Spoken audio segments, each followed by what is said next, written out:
But you know who could fill Brian Pillman's jockstrap? The man called Sting, baby. The Stinger. Woo! He's had a hell of a career, and we're going to talk today about Sting's top 5 greatest matches of all time. But real quick, AJ, before we do, what about it? Ric Flair was the gift for Sting on AEW Dynamite. Were you surprised? And did you love the way it was built? Tony Khan, a gift that's never been given to somebody before. Or a gift that's been given to every woman in the 80s up and down the East Coast of the U.S. Woo, Space Mountain. Great. It's like we talked about this a few weeks ago. We're at a point now where it's only a matter of time before Rick embarrasses himself on TV. When Christian was talking about, oh, maybe you'll make it him, I'm sitting there going, oh, God, please no. Everybody thought Christian was going to talk about Ric Flair dying. And he said, I know Ric Flair's not dead, but I also know there's no God because he would have been dead 20 years ago. Christian is fantastic. Anybody who doesn't think that Christian is one of the best heels right now it's either him or Dominic who are getting the best heat. The difference is he earns his heat a little bit more than Dominic. Dominic gets heat before he even says anything. However, when it comes to seeing Ric Flair, he basically gave him an empty bottle of gin, for Christ's sakes. What a horrible present. Let's get to this list. AJ, I know you've already had some tallies on your end. Keep a tally for me, too. All right, we got John White. That's right. He's contributing to the Working Fans podcast here. He's got AJ Styles at Bound for Glory 09. He's got Hogan Starrcade 97. He's got Teaming with Darby versus Team Taz Revolution 2022. He's got Angle at Hardcore Justice 2011. And he's got Samoa Joe at Bound for Glory 08. Thank you for the list, John. And by the way, John was probably one of the more in-depth lists in terms he gave us the events and everything. Yeah, my guy didn't do that. I've got John Adolph. He did it for 2 of them. He's got Ric Flair, Great American Bash 1990. He's got Great Muta, Great American Bash 1989. But then he just put versus Iron Anderson, versus AJ Styles, versus Kurt Angle. So any date you want to choose that he wrestled those guys, we'll go with. I will say, I started thinking about this. Well, just to pull away for a second here. When you look at Sting's career, it's really arguable that his greatest run might have been in TNA. Oh, absolutely. So my favorite Sting character is TNA Joker Sting. Sure. I love the Joker character. I know people love Crow Sting. Some people love Surfer Sting. To me, when he really defined his character and really came into his own was later in his career as the Joker. Yeah, and we'll get back to this list too. I know Kurt Angle's talked about this. He's actually spent the majority of his career in TNA, and people didn't really realize that. So with TNA coming back, I do have to say it is interesting that when you really think about it, there's a lot of great stuff that happened there over the years. I have a list here from Parvez has Hulk Hogan at Bound for Glory 2011. That's it. So there's your match. Wow. I'm going to go with Louis Gregory since that was such a quick one. Louis Gregory's got Vader match was fantastic. He had multiple great matches with Flair. Had some good matches with Luger. His match with Seth Rollins was pretty good. Sans the injury. There you go. So just some stuff. I've got George Chamberlain. Don't call him Wilt, though. It's George. Good old George. 5 matches with 5 different opponents he puts. Yeah. Sting versus Flair. Sting versus Rick Rude. I wonder if he's talking about the one where he ended Rick Rude's career. Sting versus Cactus Jack. Sting versus Hollywood Hogan. Sting versus the mighty Lex Luger. All right, I got Joey Britton here. He's got versus Flair at Clash of Champions 88. Cactus Jack, Beach Blast 92. Sting Squadron versus the Dangerous Alliance, Wrestle War 92. I consider that the greatest war games of all time. Versus DDP on Nitro in 99. I will say this. I remember the match he's talking about because what I really liked about this, and AJ knows I wasn't always the biggest Sting fan around this time, but DDP goes for the diamond cutter out of corner. Sting counters with a reverse DDT.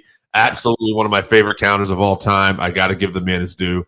And he also has versus Hogan, Starrcade 97, because of the build and the match leading to the last 3 minutes of the match. Remove the last 3 minutes of that match, and it's in talks for one of the greatest angles of all time. So I've got Friday Phil. Phil, I'm actually going to save his first one for last because I think it's going to pop you. He's got 1990 versus Ric Flair, 1992 versus Big Van Vader, 1997 versus Hulk Hogan. By the way, I disagree with that. The Angle versus Hulk Hogan was fantastic. The match itself was absolute dog shit. Yeah, well, he's saying the last 3 minutes of the match, but that's not what my guy's saying. My guy just said 1997 versus Hulk Hogan. So 2015 versus Triple H. And now here's his first one. 1987.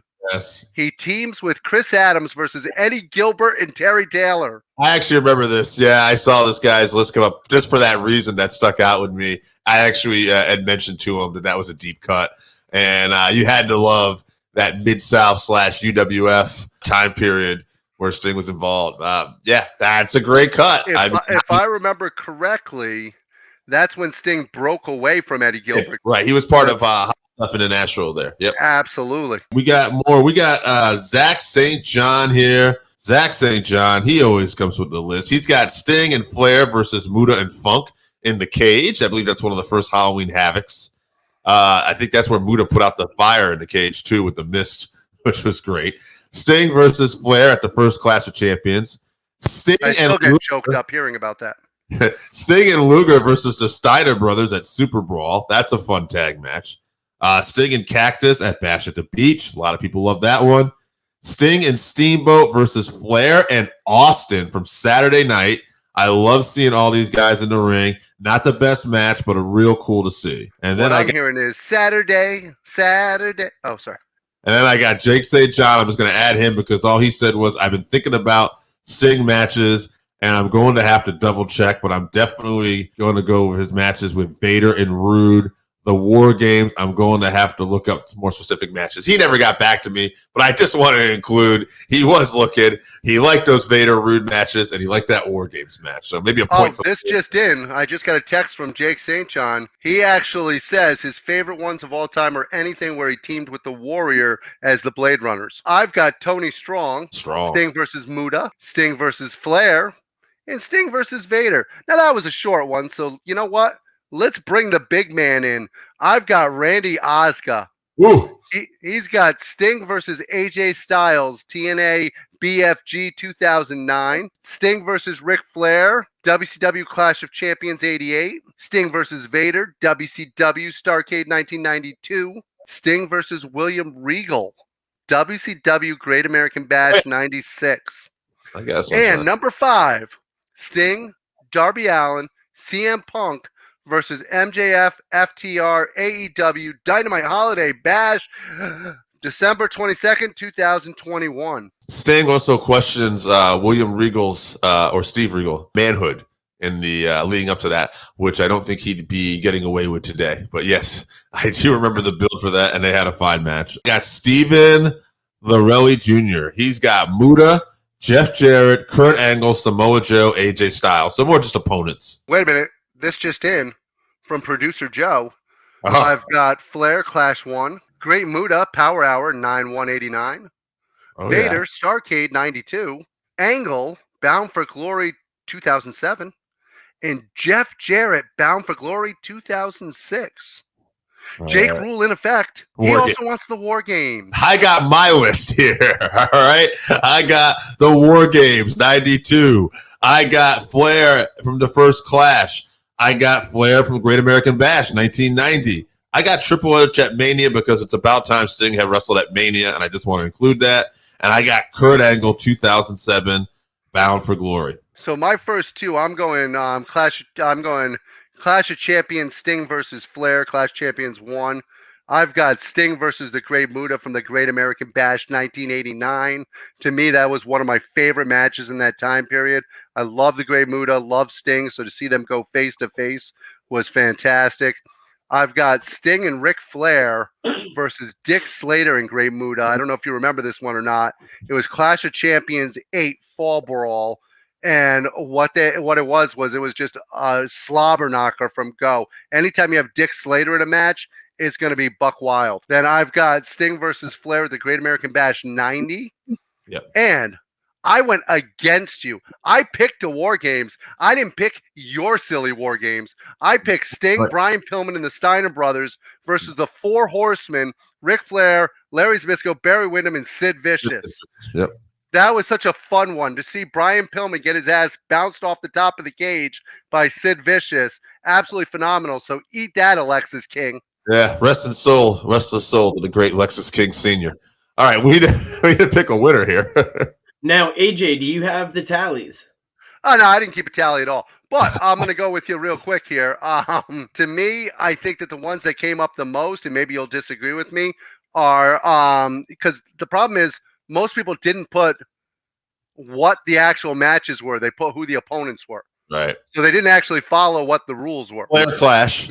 Yeah. So to me, it's Flair at the Clash. You got to go more with opponents. Muda showed up a lot.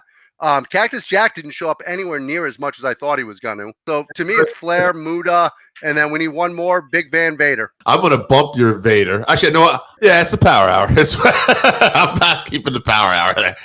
I agree with you. To me, the big things that are quintessential Sting in that time period, especially, you could go, if you were doing Angle, then absolutely Hollywood Hogan. Right. But to me, the Hogan match, which is what we were doing as matches, was just the drizzling shits. I was going to say, I'll put Sting and Cactus as my number 3, though, for Beach Blast 92, because they did tear it up. And some people, when they did pick Cactus, you noticed that was the match everybody said. They knew the one. It was Falls Count Anywhere. See, yours, I think on your list, you had people say matches. Yeah. I didn't have a single person say Cactus Jack's match. So we'll go to number 3. You said Vader. So the reason why I was thinking Vader was because that World Championship match he had versus Vader, very similar to Ric Flair, put him on the map. And also put Vader on the map at the same time as being an ass kicker because he came in and kicked the shit out of Sting. So why don't we go with Vader? I'll even say the strap match, I believe, was from one of the Super Brawls. Give me number 2. And the White Castle of Fear match? And number 1, I think we have to go with the match that basically put Sting on the map. Everybody said it. Everybody knows it. It was Sting versus Flair. 45-minute draw. I think Flair tried to say it was 55 minutes this week, but 45-minute draw against WrestleMania, the first ever Clash of Champions. I think that's our winner.